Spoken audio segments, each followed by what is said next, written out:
Assalamualaikum warahmatullahi wabarakatuh.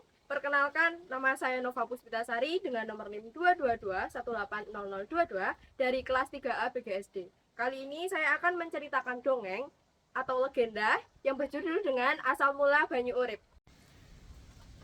Pada abad ke-14 di suatu kerajaan Majapahit, beberapa emban hilir mudik membawa kain warna-warni indah keluar masuk kamar Putri Galuhwati. Putri itu kini sedang menginjak masa remaja. Baru sekian bulan datang dari Bonorowo, jauh di selatan kota raja. Parasnya ayu, berkulit terang, dan tubuhnya semampai. Sebenarnya ia cocok memakai kain mana saja. Hanya saja Putri Galuhwati merasa selalu tidak cocok dengan kain-kain di istana ini. Terlalu licin di kulitnya dan seringkali dipasang terlalu ketat. Kata para emban, semua itu tidak lain supaya ia tampil anggun dan mempesona, seperti permaisuri, selir, dan putri-putri di kerajaan lainnya. Tapi kayaknya licin, mudah melorot kalau aku bergerak, Emban Kencur. Sangat merepotkan. Seorang wanita sebaiknya bergerak pelan, Putri. Jangan gerusa-gerusu. Dengan begitu, kainmu tidak akan mudah melorot.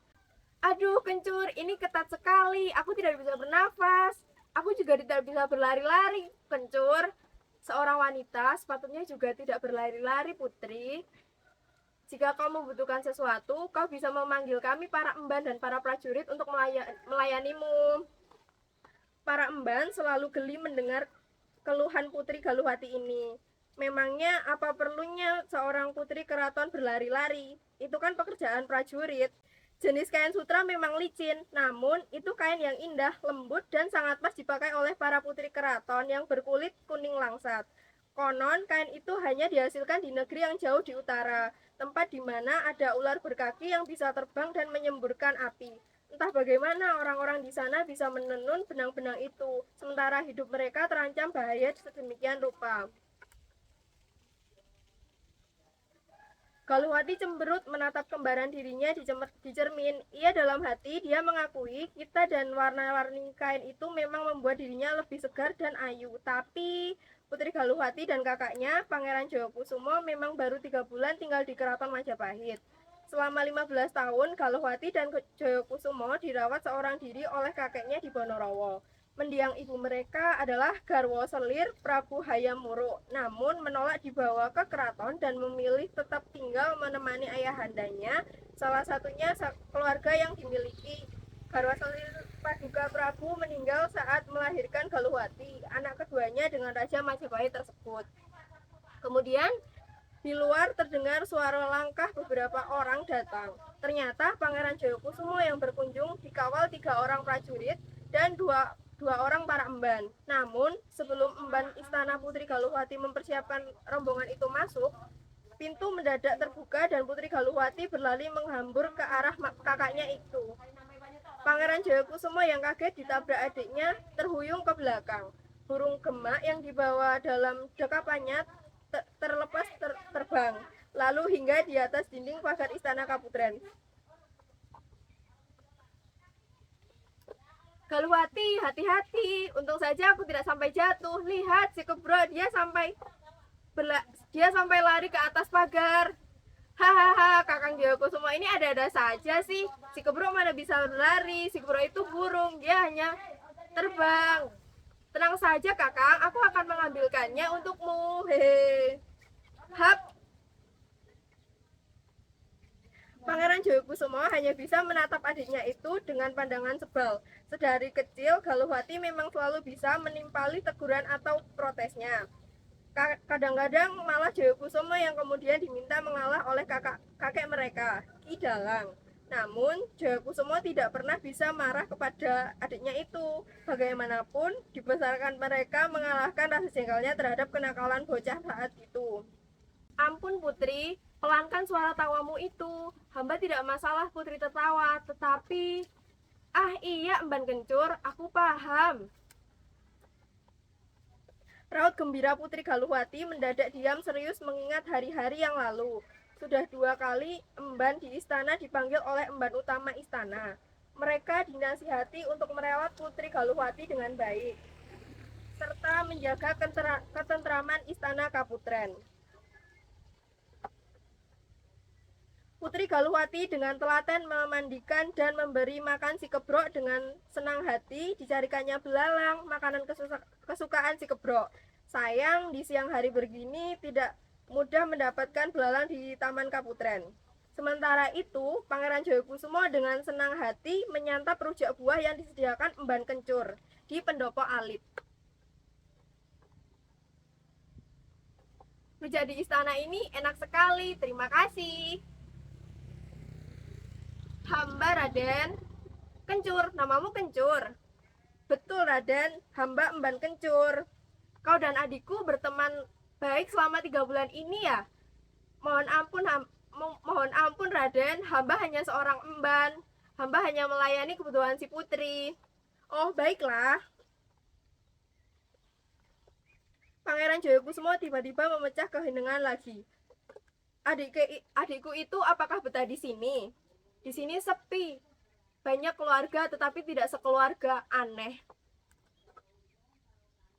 Emban Kencur bertambah bingung harus menimpali apa. Di satu sisi, dia menangkap kesedihan dan kekecewaan seorang penghuni baru keraton yang butuh penghiburan.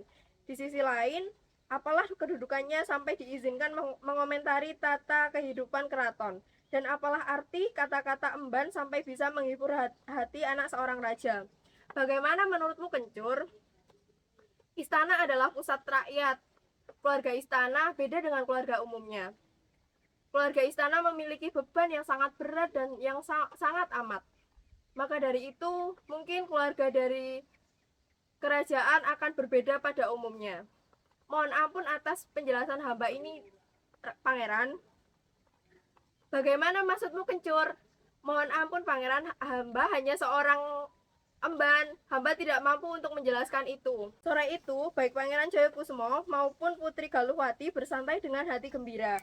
Putri Galuhwati menikmati mengajari sekaligus mengalahkan Pangeran Jayakusumo dalam adu dam-daman yang sudah dikuasainya berkat Emban Kencur. Paduka Prabu berkunjung ke istana pangeran setelah mengetahui putranya sakit hingga tidak mampu hadir dalam pertemuan agung yang dihadiri raja-raja bawahan Majapahit. Bagaimana keadaanmu sekarang, Pangeran? Hamba sudah lebih baik, Ayahanda Prabu. Pusingnya sudah sedikit membaik, tetapi tinggal panasnya, Ayahanda Prabu. Apa yang menyebabkan kau sakit begini, Pangeran? Mungkin Ananda tidak terbiasa dengan adat istiadat di istana ini, Ayahanda Prabu. Sehingga hamba gampang sakit hanya karena udara dingin. Kebiasaan apa yang kamu belum bisa sesuaikan di sini? Bukannya tinggal di sini menjadi lebih mudah.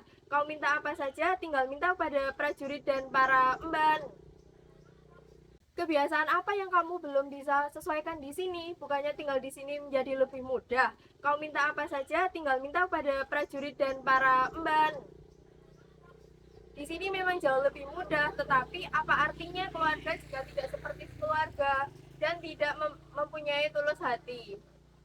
Apa itu sebabnya kau mendekati Emban Putri di istana Kaputren itu? Siapa namanya? Lupa aku. Siapa? Emban Kencur, Emban Kunir, apa Kayu Manis?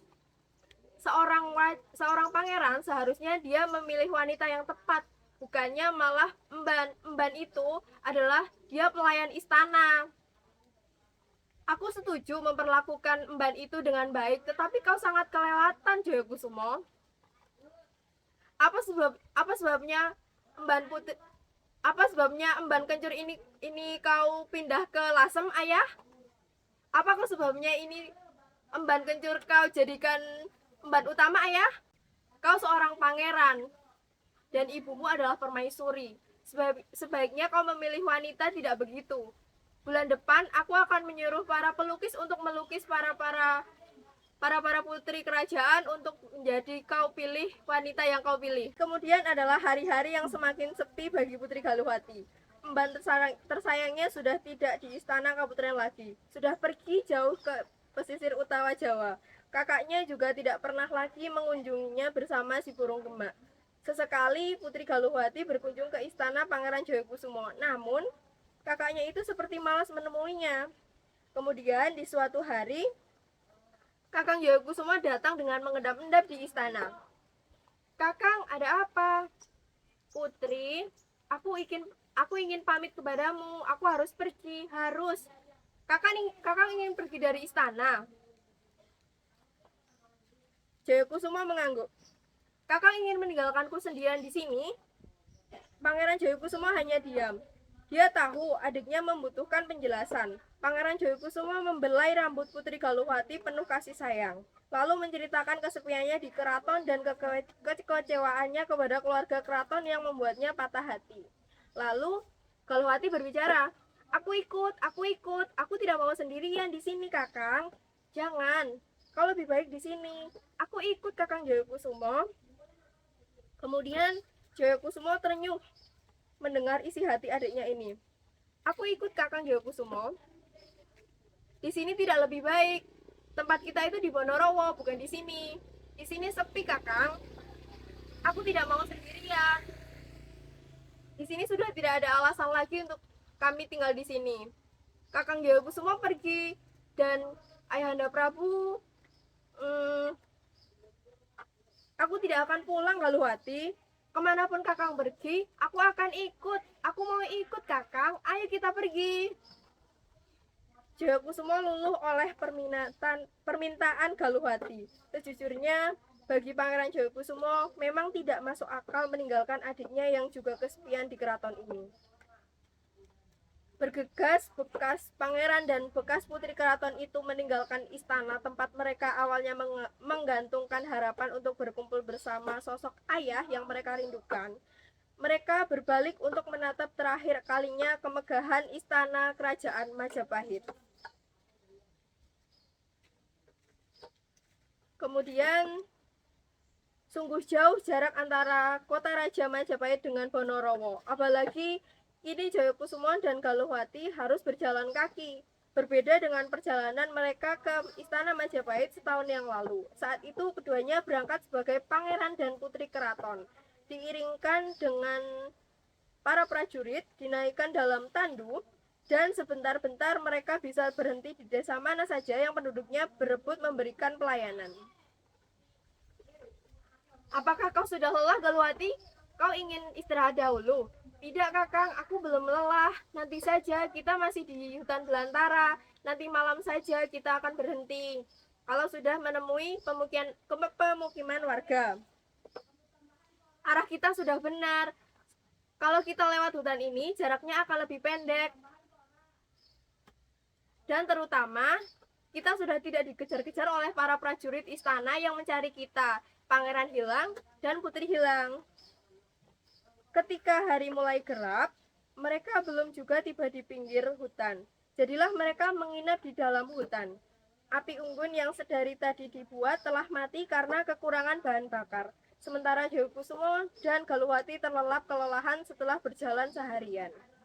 Burung gema itu tiba-tiba menegakkan kepalanya.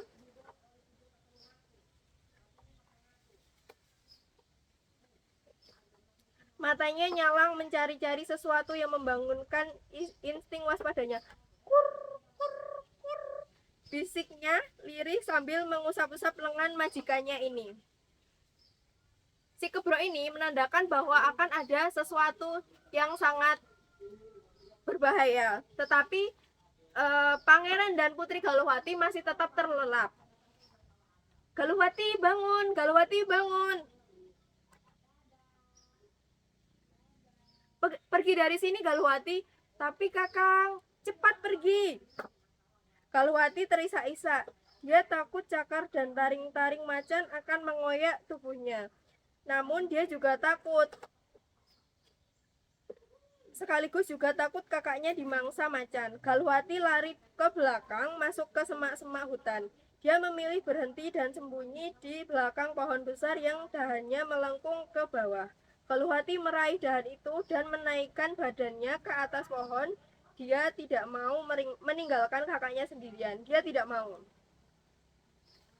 Si Kebro terbang rendah hingga di bahu Jayakusuma. Dari perutnya yang pendek, si Kebro menjatuhkan dahan patah, ujungnya yang lancip berlumuran darah. Di hadapan mereka, macan itu mengaum lagi, kesakitan. Sampai di halaman rumah kakeknya, hari masih pagi sekali. Matahari bahkan belum mengirim sinarnya ke bumi Ponorogo ini. Dua lampu ublik yang terpana di depan rumah Ki Dalang tidak menyala. Ah, kakeknya jangan-jangan lupa menyalakannya. Kakek, kakek di mana, kek? Kakang, kakek tidak ada di rumah. Kakek. Jayakusuma pulang, kek. Tidak ada suara yang menyahut. Jayakusuma, Galuhwati, apakah itu kalian? Ki Dadap. Bagaimana kabarmu, Ger? Baik. Bagaimana kabar ayahanda Prabumu? Baik, kek. Di mana kakek? Kakekmu sudah beristirahat. Dia ingin beristirahat di sini dan menunggumu pulang. Dia tidak ingin mengabari kalian di keraton karena dia takut kalian khawatir. Jayakusuma memutuskan melanjutkan perjalanan ke barat. Di wilayah kerajaan Sunda Galuh nanti perasaannya pasti akan lebih tenang. Kerajaan itu sedikitpun kedaulatannya tidak akan diusik oleh ayahnya, Prabu Hayam Wuruk. Aku ini khawatir sakitmu akan parah. Sudahlah, tinggal di sini saja. Para pejabat kerajaan tidak akan sampai sini. Kau tahu sendiri kan, wilayah ini sangat terpencil. Terima kasih, Mbok, tetapi... sudahlah, aku paham. Tapi aku tidak mengerti apa maksudmu. Jadi, kapan kalian akan melanjutkan perjalananmu? Lusa, Mbok. Mbok, ini ada pisang dari kebun belakang sudah matang, tetapi sudah banyak yang dimakan codot. Sayang sekali.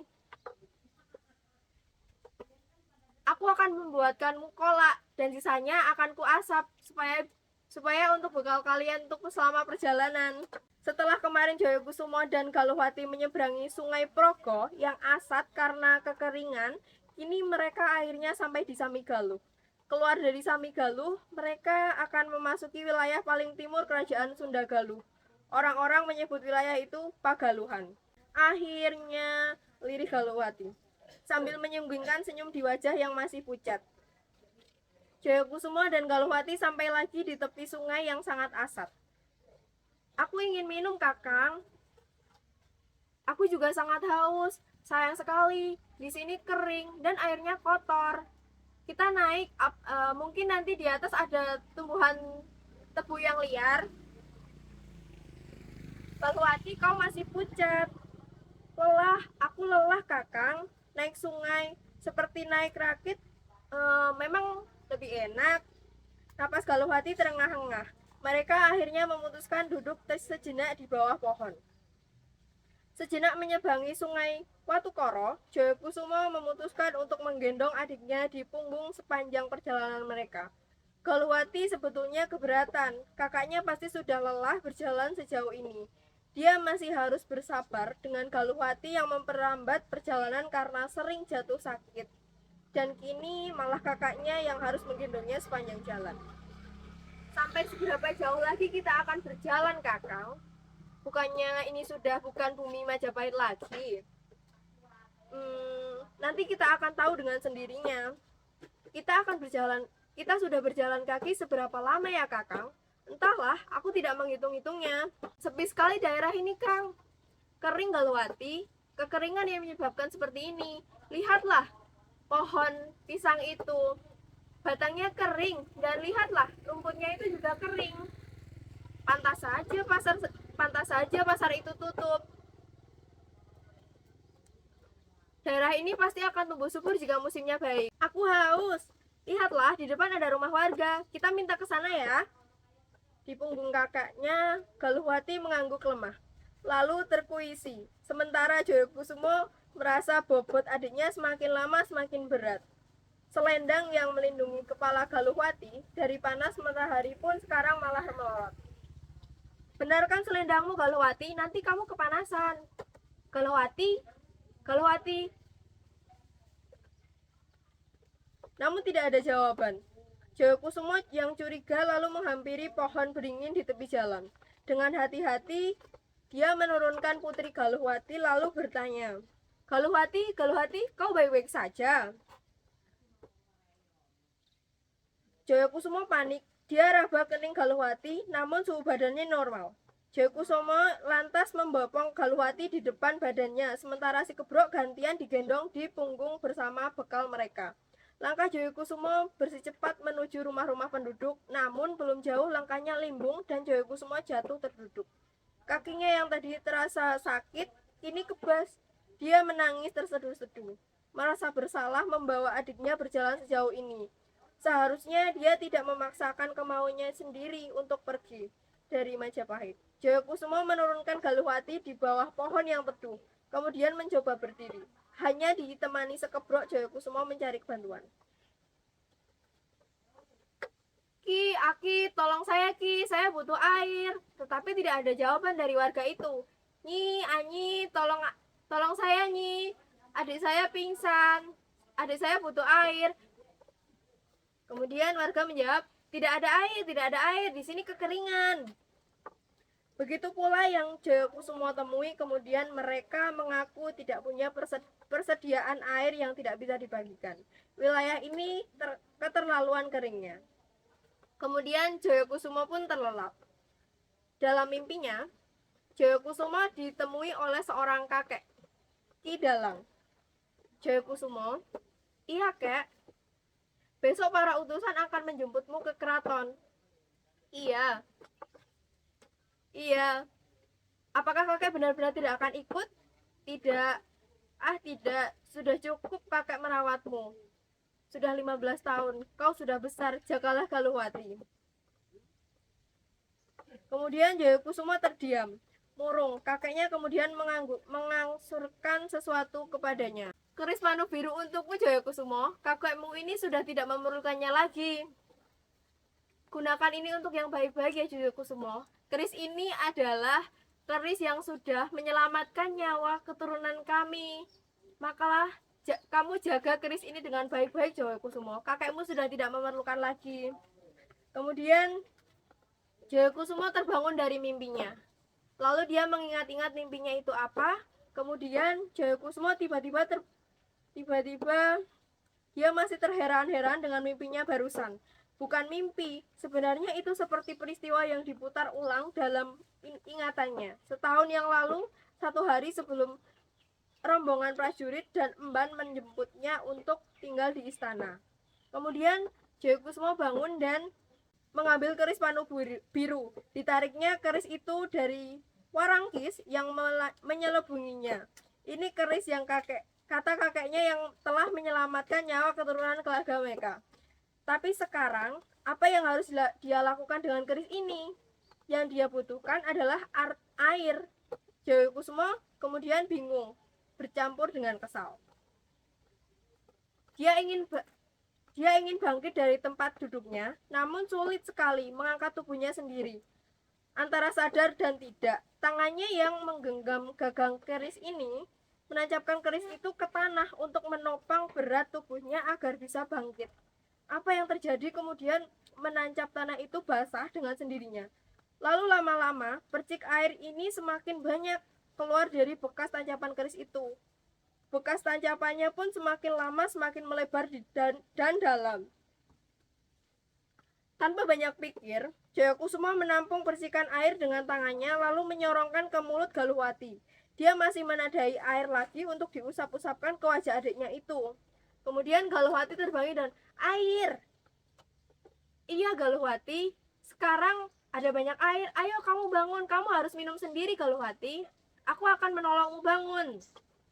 Kemudian, si pangeran ini berlari ke pemukiman warga dan dia berteriak-teriak jika ada air. Ada air, ada air. Ayo ikut aku, di sini ada air. Dengan wajah sumringah, Jayakusuma menunjukkan sumber air bekas keris panu biru itu kepada penduduk. Sumber air kini telah melebar. Penduduk yang melihat sumber air itu bersorak senang. Mereka berebut minum. Sebagian pulang mencari gentong, tempayan, dan bumbung untuk menampung air yang melimpah ruah. Sejak saat itu, desa tersebut selalu memiliki persediaan air yang senantiasa terjaga. Bagian tepi sumber air bekas tanjapan keris Pane Biru dikeraskan dengan bebatuan agar penduduk mudah mengambil airnya. Joyokusumo menamainya Sumur Beji. Desa itu lalu disebut-sebut sebagai Desa Banyu Urip, desa di mana ada banyu atau air yang memberi urip atau kehidupan dikala semua penduduk kesulitan bertahan hidup. Minum, bercocok tanam, memberi makan ternak mereka, bahkan terbebas dari wabah penyakit mematikan. Airnya pun sanggup mengairi sawah-sawah di desa di sekitarnya, sehingga banyak orang yang berdatangan tinggal dan berdatangan di sana. Sekian dari saya. Apabila ada kesalahan dari saya, mohon maaf. Wassalamualaikum warahmatullahi wabarakatuh.